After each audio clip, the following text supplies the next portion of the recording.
Bienvenidos a este nuevo análisis a fondo. Hoy nos adentramos en una exploración monumental.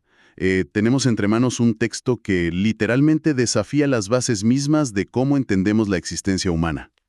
Y no es una exageración. No, para nada. Tenemos sobre la mesa una serie de fragmentos de La filosofía de la libertad, de Rudolf Steiner. Y bueno, para ser precisos, estamos trabajando con la traducción al español del año 1999, a cargo de Blanca S. de Muñain y Antonio Arechavala. Es una edición que realmente intenta capturar el pensamiento vivo y dinámico del original. Efectivamente. La misión de este análisis es ni más ni menos abordar la pregunta definitiva sobre nuestra naturaleza. Es decir, ¿es el ser humano verdaderamente libre en su pensamiento y en su acción? ¿O está irremediablemente sujeto a las leyes inflexibles de la naturaleza, como cualquier otro objeto físico? A lo largo de este rato vamos a desentrañar cómo la percepción, el pensamiento y la moralidad se entrelazan para formar a un individuo libre. Y hay que advertir desde ya que este material exige una disposición mental muy particular. Establece un tono analítico que requiere reconsiderar todo lo que normalmente se da por sentado sobre la realidad cotidiana. Claro, exige un esfuerzo. Muchísimo. La lectura ingenua del mundo no es suficiente aquí.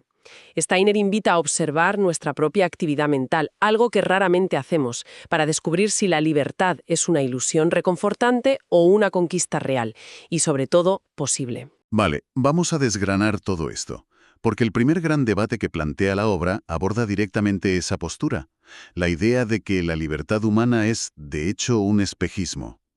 Es muy habitual escuchar desde ciertos sectores que las leyes de la física y la biología no se interrumpen milagrosamente cuando llegamos al cerebro humano.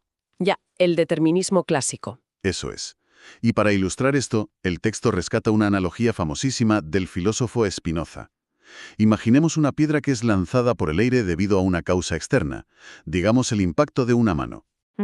Spinoza argumenta que si esa piedra tuviera conciencia mientras vuela, estaría absolutamente convencida de que se mueve por su propia voluntad. Sentiría su esfuerzo por avanzar, pero sería totalmente ignorante de la mano que la lanzó en primer lugar. La conclusión es demoledora. Los seres humanos somos exactamente como esa piedra voladora. Somos conscientes de nuestros deseos, pero estamos completamente ciegos a las causas que los provocan. Es una imagen poderosísima, que ha calado muy hondo en la filosofía a lo largo de los siglos. Pero a ver, es una imagen potente, sí, pero también resulta un poco deprimente. Si Spinoza tiene razón, entonces cuando una persona elige tomarse un café por la mañana en lugar de un té, no hay libertad real ahí. Es solo su biología, sus niveles de dopamina o el hábito adquirido empujándola. ¿Steiner realmente acepta que somos tan automáticos, que somos simples piedras voladores? Lo que resulta fascinante aquí es cómo Steiner utiliza precisamente este argumento para refutar a Spinoza. Le da la vuelta. Totalmente. Señala un error categórico fundamental en esa línea de pensamiento. El error reside en comparar acciones que son inconscientes con acciones que son plenamente conscientes. Spinoza y quienes piensan como él meten en el mismo saco todos los actos humanos, ignorando que existe una diferencia abismal entre saber por qué se actúa y no saberlo. O sea, que confunden el instinto con la deliberación. Exactamente. El texto contrasta ejemplos muy crudos para ilustrarlo. Por un lado, pensemos en un bebé que llora desconsoladamente pidiendo leche, o en una persona ebria que balbucea cosas de las que luego se arrepentirá. Claro, ninguno de los dos sabe lo que hace realmente. Eso es. Ambos actúan bajo impulsos ciegos, fuerzas orgánicas irresistibles que no comprenden en absoluto. Son, literalmente, la piedra de Spinoza. Pero el problema es equiparar eso con la acción de, digamos, un investigador científico que diseña meticulosamente un experimento en su laboratorio durante meses, o con la de un diplomático resolviendo un conflicto internacional complejo donde cada palabra está medida al milímetro. No tiene nada que ver. En el caso del diplomático, no es una reacción biológica ciega. El motivo de la acción es conocido, sopesado y comprendido de forma transparente por la mente. Y ahí está el giro principal. La verdadera libertad no consiste simplemente en hacer lo que se quiere, que sería la definición más superficial y de andar por casa del libre albedrío. Consiste en saber por qué se actúa. Si solo existieran motivos orgánicos o del entorno que arrastran de forma inconsciente, como el hambre al bebé, entonces sí, la libertad sería imposible. Seríamos marionetas. Efectivamente. Pero la puerta de salida de ese determinismo ciego reside en el pensamiento racional consciente. Cuando el pensamiento ilumina el motivo de la acción, la naturaleza de esa acción cambia por completo. Ya no se es la piedra empujada por la mano, se es quien diseña la trayectoria. Es un cambio de paradigma total. Y esto nos lleva directamente a explorar de dónde sale esa luz, de dónde sale ese pensamiento. El texto habla del impulso humano hacia el conocimiento, de esa sensación casi dolorosa de insatisfacción que experimenta la mente al observar el entorno. Esa curiosidad innata. Exacto. Alguien mira un árbol, ve cómo sus ramas se agitan y no puede conformarse con el simple hecho visual. La mente exige saber el porqué. Esa exigencia marca una dualidad fundamental, un abismo entre el yo interior y el mundo exterior. Sentimos que pertenecemos al mundo, pero al mismo tiempo nos percibimos como entidades separadas que lo observan desde fuera. Y a lo largo de la historia, la filosofía ha intentado tender un puente sobre ese abismo de diversas maneras, fracasando muy a menudo. El texto menciona, por ejemplo, el fracaso del materialismo puro. Ujú. El materialismo intenta explicar el pensamiento como una mera segregación del cerebro. Un fisiólogo de la época, Cabanis, llega a afirmar que el cerebro segrega pensamientos de la misma manera que el hígado segrega bilis. Es decir, que los pensamientos más profundos, las dudas existenciales de cualquier persona, son básicamente sudor cerebral. Cuesta un poco comprar esa idea. El problema de esa postura, entiendo, es que no explica cómo la materia, de repente, reflexiona sobre su propio ser. Si el pensamiento es bilis, la bilis no se pone a escribir tratados de filosofía sobre la naturaleza de la bilis. Solo trasladas el misterio de sitio. Precisamente. Es una falacia lógica. Y por el otro extremo encontramos el idealismo o espiritualismo radical de pensadores como Fichte, que intentan derivar todo el universo material únicamente de la actividad del yo, como si todo estuviera en la mente. Lo contrario al materialismo. Exacto. Pero eso acaba creando un mundo abstracto sin contenido vivencial, un solipsismo donde uno está solo en el universo y lo demás es ilusión. Frente a ambos callejones sin salida, Steiner propone la vía del monismo.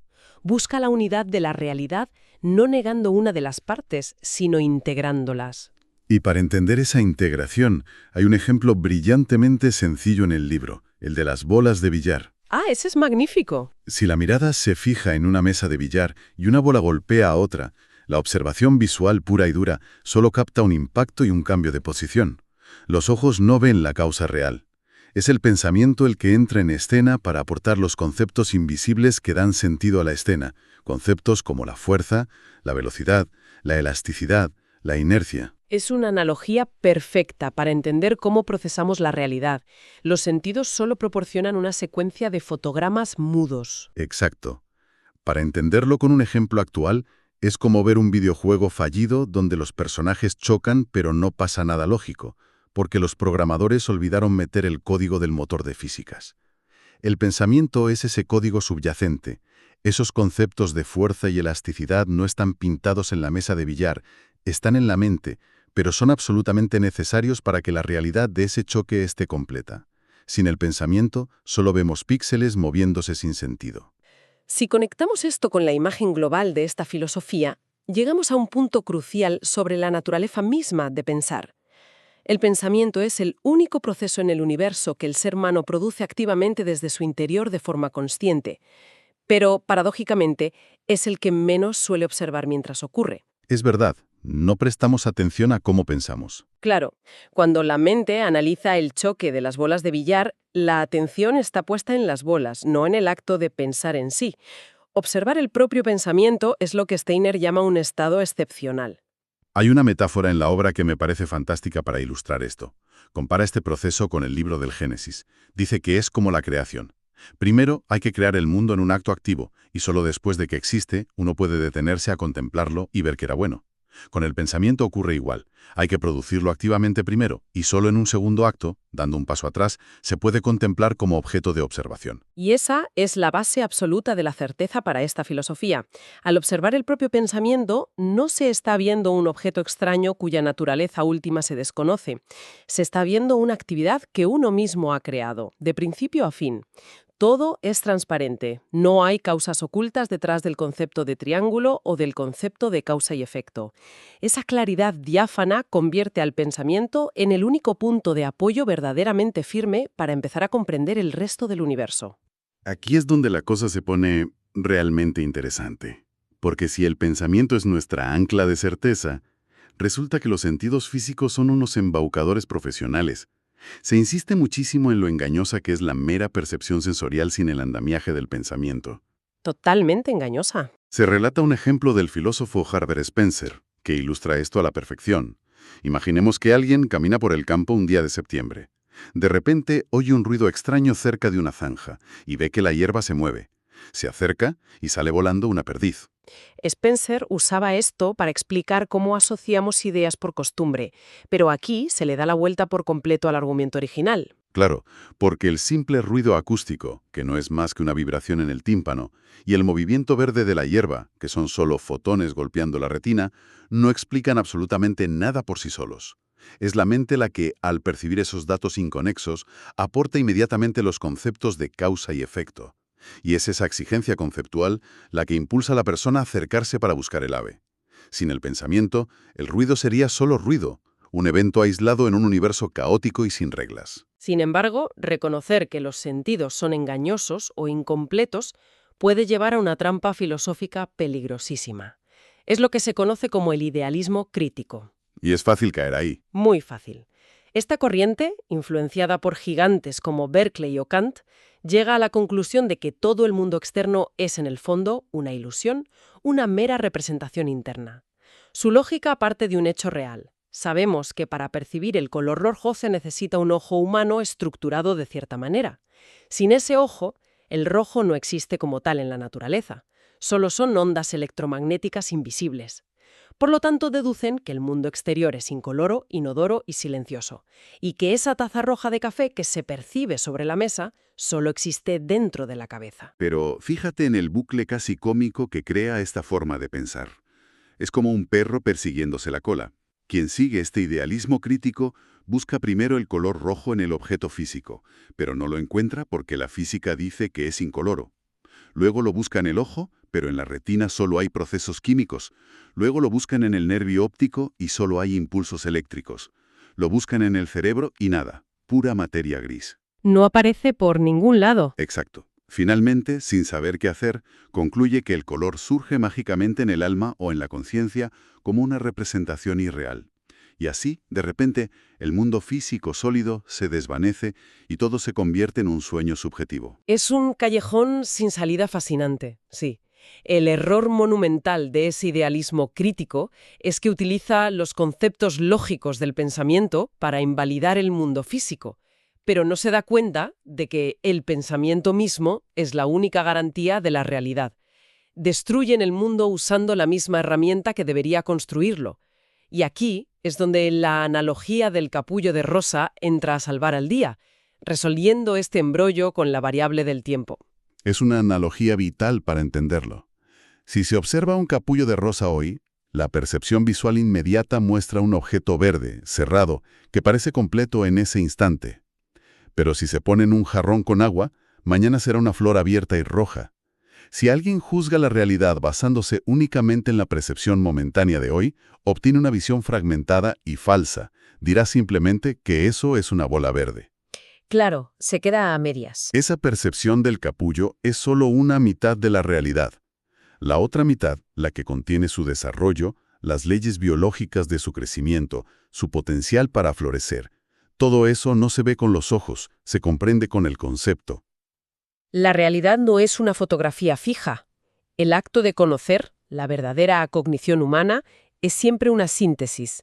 Une la percepción, que nos viene dada desde fuera, a través de los sentidos, de forma fragmentaria, con el concepto, que aportamos desde dentro, a través de la intuición del pensamiento. Sin el pensamiento, el mundo es un caos desordenado, un escaparate de detalles inconexos donde todo parece tener el mismo valor. Pensemos en esto. Sin el concepto ordenador, el órgano rudimentario e inútil de un animal parecería tan importante para su existencia como su propio corazón que late. Sería absurdo. Completamente. Es el pensamiento el que aporta el contexto, la jerarquía, la ley interna que rige a los seres. La realidad completa no es ni la percepción sola ni el concepto abstracto solo, sino el matrimonio indisoluble de ambos en la conciencia de quien observa. Entonces, ¿qué significa todo esto en realidad, cuando bajamos de las nubes filosóficas a la vida humana diaria? ¿Cómo se conecta esta inmensa arquitectura del universo con la personalidad de cada individuo? La obra dibuja una balanza fascinante dentro del ser humano. Por un lado tenemos el pensamiento, que es universal. El concepto matemático de un triángulo es idéntico para todas las mentes sanas del planeta. No hay un triángulo personal o subjetivo. No, la geometría es la misma para todos. Exacto. Pero, por otro lado, si solo fuéramos seres pensantes universales, simples calculadoras lógicas, la vida sería de una uniformidad gris y gélida.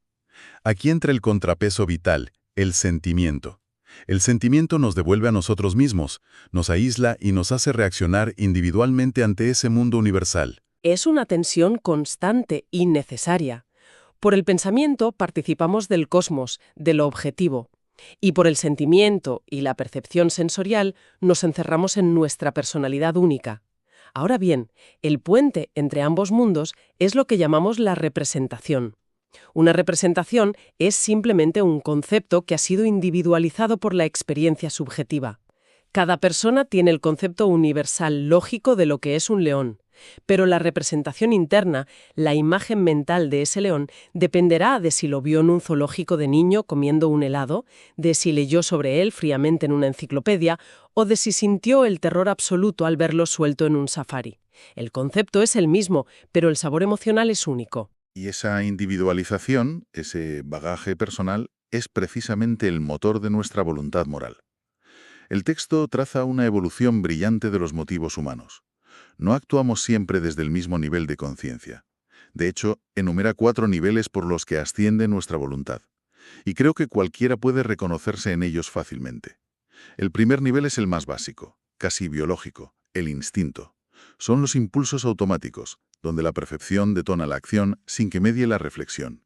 Es el nivel de la supervivencia, el hambre, la sed, el instinto de conservación. Exacto. Es como cuando abres la puerta de la nevera a las 3 de la mañana sin tener hambre real, o cuando haces scroll infinito en el teléfono móvil en modo zombie. Es puro automatismo. Luego subimos al segundo nivel, que ya involucra la vida interior, el sentimiento. Aquí no actúa la biología pura, actúa la emoción. Se hace algo por compasión hacia alguien que sufre, o por vergüenza torera, por orgullo o por piedad. Sigue siendo una reacción a un estímulo, pero más sofisticada. El tercer nivel nos lleva a la experiencia práctica. En este punto, la acción se basa en recordar situaciones similares del pasado. Es el cálculo social. Como cuando pones buena cara en una reunión de trabajo aguantando a un compañero insoportable, porque tu memoria te dice que si montas un escándalo, acabarás peor. Actúas por tacto social, por pura utilidad basada en la experiencia previa. Es civilizado, sí, pero el texto nos dice que la libertad humana no se detiene ahí. Apunta a una cumbre mucho más alta, un salto mortal.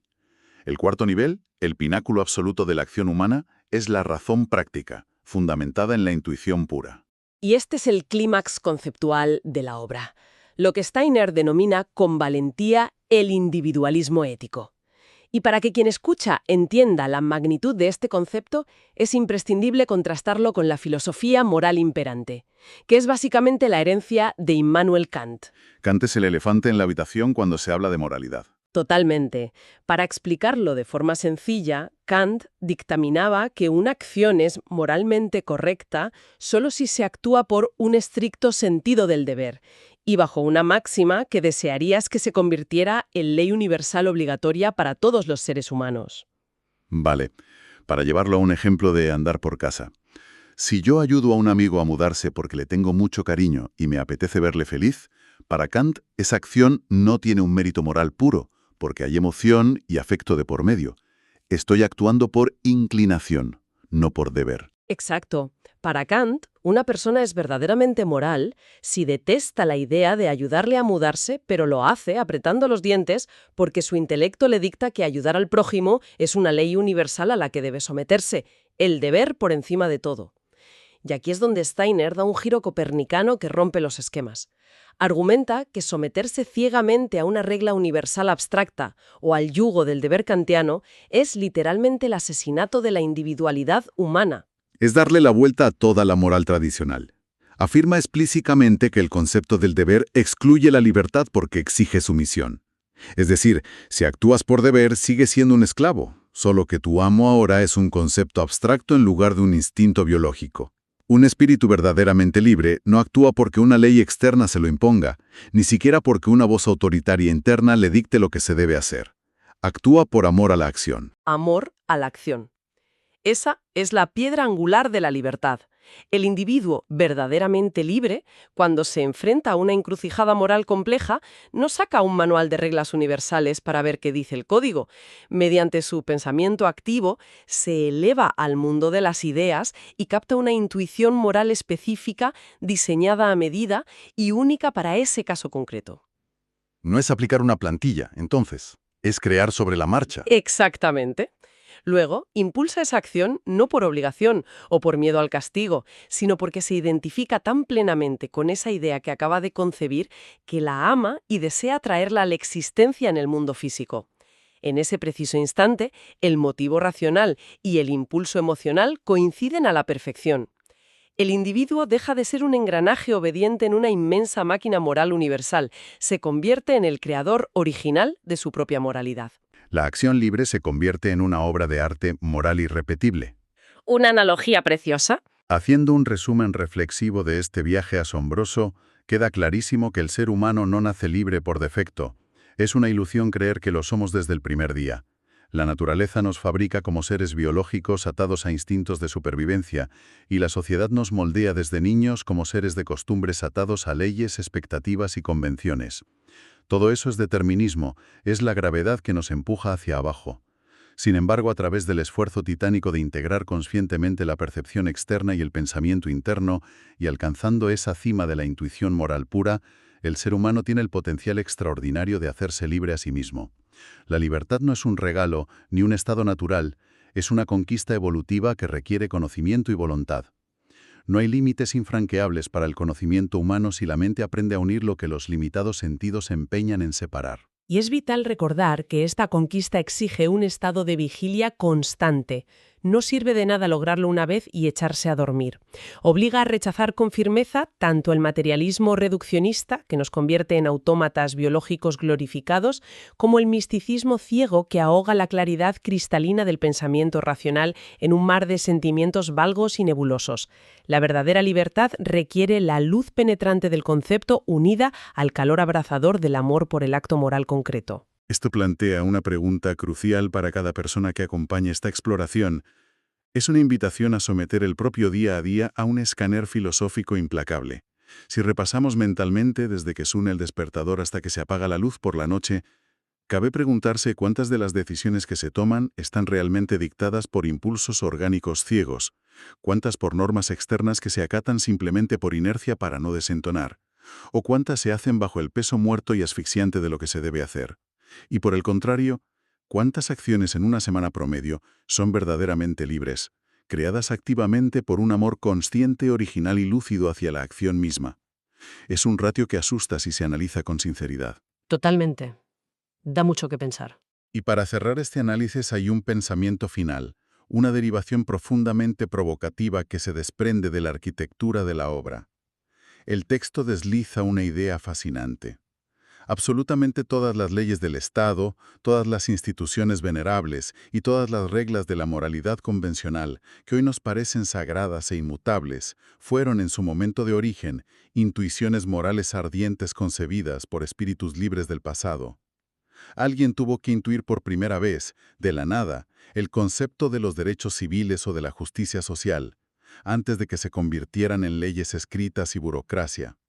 Entonces, si todas las reglas estrictas y pesadas que hoy organizan milimétricamente la sociedad actual son en el fondo las intuiciones morales congeladas de personas que vivieron hace décadas o siglos, ¿Qué le ocurre a una civilización entera cuando deja de cultivar individuos libres? Si el sistema en su conjunto se dedica únicamente a producir personas que reciclan y obedecen como autómatas las intuiciones de sus antepasados, sin atreverse a generar nuevas intuiciones morales que respondan a los retos inéditos del presente, se convierte la sociedad en un gigantesco museo de libertad fosilizada. Ahí queda la reflexión.